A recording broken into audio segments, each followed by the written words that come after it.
Easy now.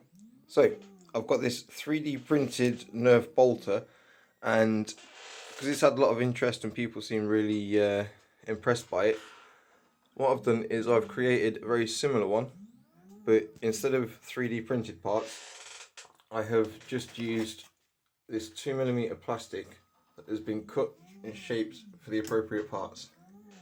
So we've done the grip, the iron sights, and the back panel. And if we were to just see a comparison of the two, I think in honesty there are smoother parts on the 3D print, but I don't think that the work on the crafting is much worse.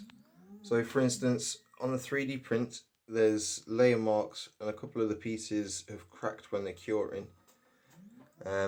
Obviously that doesn't happen when you're crafting, but then in comparison, when you're crafting you get layer lines where you're gluing things instead. So for instance, where I have glued those, you can see a little bit of overspill on the glue.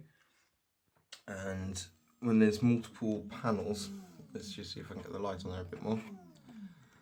Multiple panels that have been stuck together, you can see that there's a little bit of a gap where the two panels have been stuck together.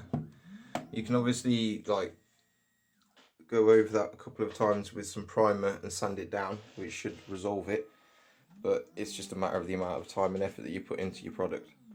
So I think they both look quite exceptional, very eye-catching. They're both just two different processes. I think that this plastic panel cutting and chopping is quite universal. So for instance, here's a plasma pistol that I did yesterday.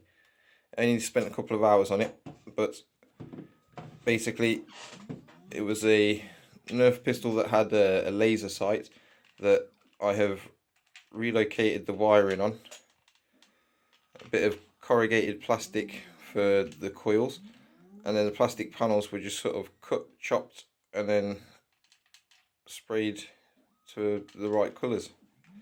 So once again, it's just to show how effective you can have these home craft materials, as long as you're prepared to have a little bit of time and patience with it.